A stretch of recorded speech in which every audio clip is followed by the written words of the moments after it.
সেই কলোনির বসবাসকারীদের পাট্টার ব্যবস্থা করতে হবে।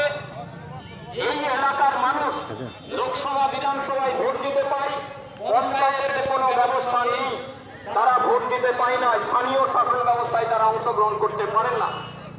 এবং যে এসআইআর হচ্ছে সেই এসআইআর এর মধ্যে দিয়ে কি হবে বলা খুব মুশকিল। সেই জন্য তাদের পাট্টার ব্যবস্থা করতে হবে। এয়ার ফরেস্টের ফেরিঘাট, সেই ফেরিঘাটের দায়িত্ব ফারাক্কা ব্যারেজ কর্তৃপক্ষকে নিতে হবে। এবং আমাদের মালদা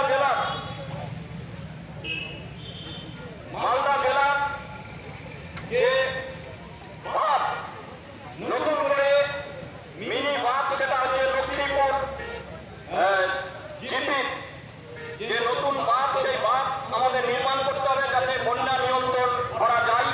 ভিননগর 2 নম্বর জিপি পর্যন্ত এবং 1 নম্বর জিপি হয়ে এই বাঁধ দিনুটলা অবধি পর্যন্ত এই বাঁধ নির্মাণ করতে হবে বন্যা নিয়ন্ত্রণের কারণে।